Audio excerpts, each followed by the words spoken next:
o galo cantou e vai começar a aula de história. Tudo bem? Bom dia a todos, boa tarde, boa noite. Não sei que horas você está vendo isso, mas eu espero que de alguma forma isso te ajude. Na aula de hoje nós vamos fazer uma revisão de todo o assunto discutido aí na primeira parte do ano, né? Lembrando que nós vamos fazer nosso uso dirigido, então vamos, ó,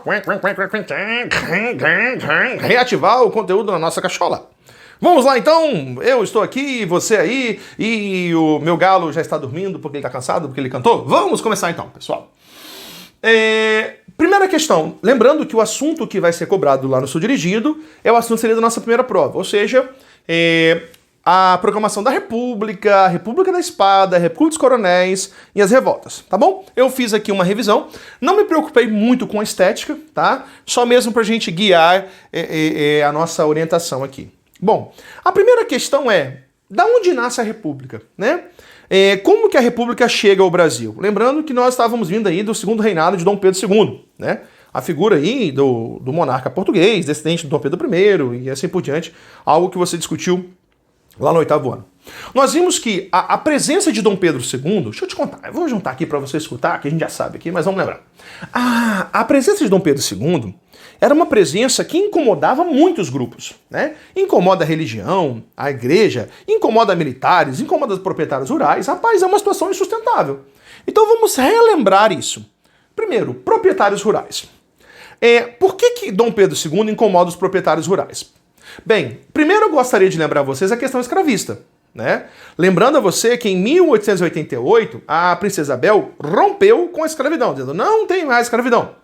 E aí, consequentemente, um escravo que valia muito de uma hora para outra, o patrimônio desse fazendeiro foi embora.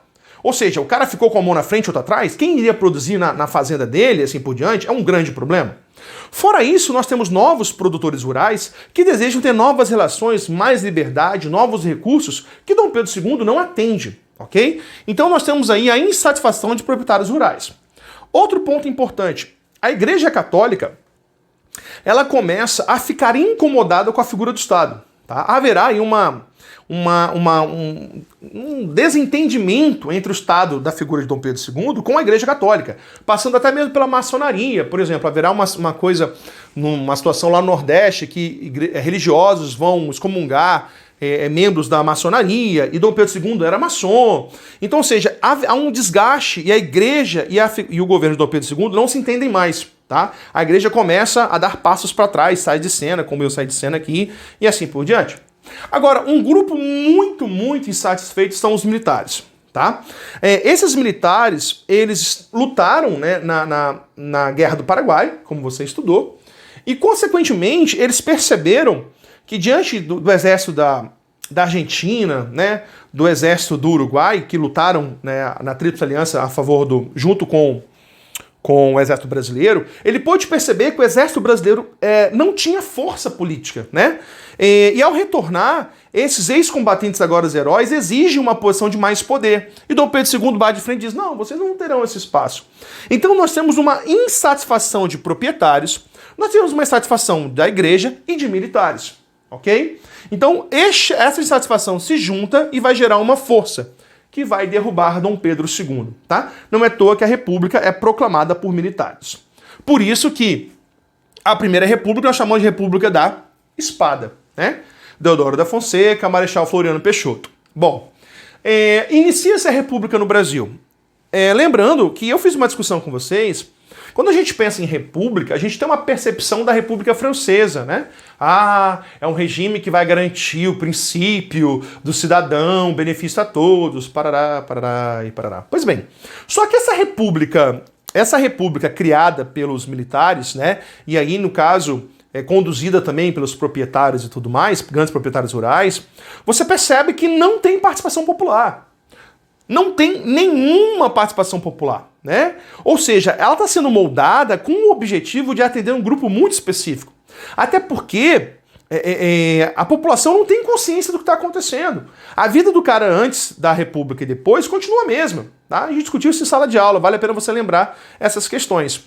Mas uma das primeiras atitudes da figura, quase que eu falei Dom Pedro, do presidente da República, na verdade, da condução desse governo provisório até chegar em Deodoro da Fonseca, é a elaboração de uma Constituição, que é o conjunto de regras que vai conduzir esse regimento, no caso, essa nova política, tá? E eu chamei sua atenção na Constituição de 1891, que ela aplica o federalismo, vai dar autonomia, né, para os estados, como a gente já discutiu, né? Ou seja, cada estado vai poder ter um certo poder em suas mãos para tomar decisões. Mas em contrapartida, ela diz que só pode participar do processo político homens nascidos no Brasil e alfabetizados. E aí eu falei em sala de aula, gente, mas a escola, o Estado não oferecia educação. Então como é que você será alfabetizado? Na verdade, você não vai ser alfabetizado. No caso, nós temos uma minoria que vai participar, então, do processo político. Consequentemente, a boa parte da população, de uma forma institucional, está marginalizada. Ou seja, não dou atenção para eles. Ok? Ah, Marcelo, mas o Brasil se comemora a proclamação da República, viva a República. Gente, é lindo, é propaganda de família de margarina. Mas na prática mesmo, a população não participou e não tem consciência. Então nós temos, assim como na independência, nós temos a condução do nosso Estado por uma minoria e a grande maioria não participa desse processo. Ok? Bom, dentre todos os desafios desse primeiro governo da República, nós temos a crise do encilhamento. Vamos lembrar a crise do encilhamento? Nós temos o Brasil atrasado, né, com uma economia arcaica, é necessário alavancar e crescer. Então, Deodoro da Fonseca chama o ministro Rui Barbosa dizendo, olha, resolva essa situação. E lembra, ele vai tentar estimular a economia através de empréstimos, mas empréstimos sem lastro-ouro, sem controle. Então, empresta dinheiro, o brasileiro, né, começou a pegar bastante dinheiro de até uma forma ilícita mesmo, né? Ou seja, tentando fraudar. Isso faz com que exista muito dinheiro no mercado. E nós sabemos que gerou o quê? Uma crise, né? Aumento da inflação, né? Ou seja, ofertou mais dinheiro, consequentemente, a lei da oferta e da procura, o valor daquilo não vale mais tanto. Então, nós temos uma crise econômica, inflação. Então, esse encilhamento faz associação às corridas de cavalos e muita especulação e pouco resultado. Mas é o que acontece neste momento. Isso vai reforçar a saída de Deodoro e a chegada de Floriano Peixoto, que é lembrado por perpetuar a República, tá? E é nessa transição que nós saímos da República da Espada e entramos na próxima República. República oligárquica. Vamos lá?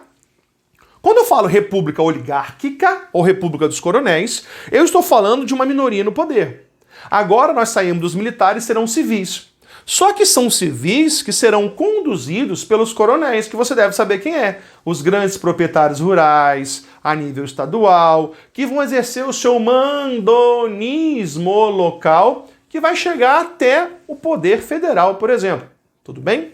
Como é que ele exerce isso? Lembra o voto de cabresto? Pela força ou pelo benefício. Pega essas anotações, pessoal. Ele vai controlar uma região, formando seu curral eleitoral e vai dominar os seus votos.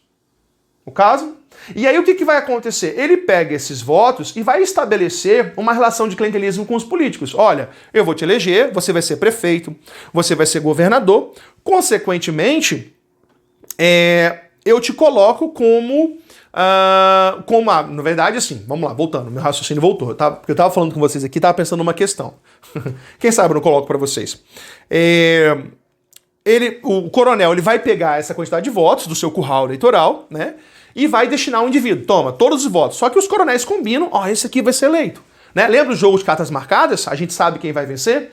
Então, destina os votos, o cara é eleito, e numa posição de um governante começa a acontecer uma troca. Uma mão lava a outra. Eu te ajudei, agora você me ajuda. A gente percebe muito bem isso no governo de Taubaté. Lembra? Quando o café teve uma grande superprodução, o governo federal ficou responsável por comprar o excesso de café, mantendo o preço do café. Tudo bem? Bom, política dos governadores é aquele esquema que nós vimos, né? Lembra? Na base do coronelismo, os votos vão subindo, chega a estadual, a federal, e os benefícios vão voltando. Esse esquema nós chamamos de política dos governadores, tá?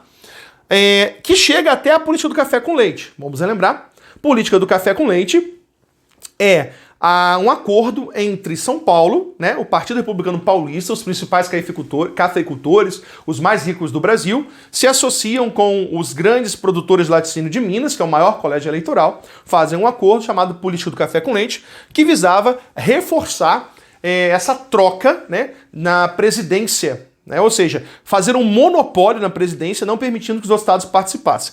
Na prática, haverá outros governantes, tudo bem, mas ficou caracterizada aí como um monopólio. Por um bom período haverá governantes paulistas e mineiros conduzindo o nosso país. Bom, volto daqui a pouco na segunda parte, que vamos falar de revoltas rurais. Fui!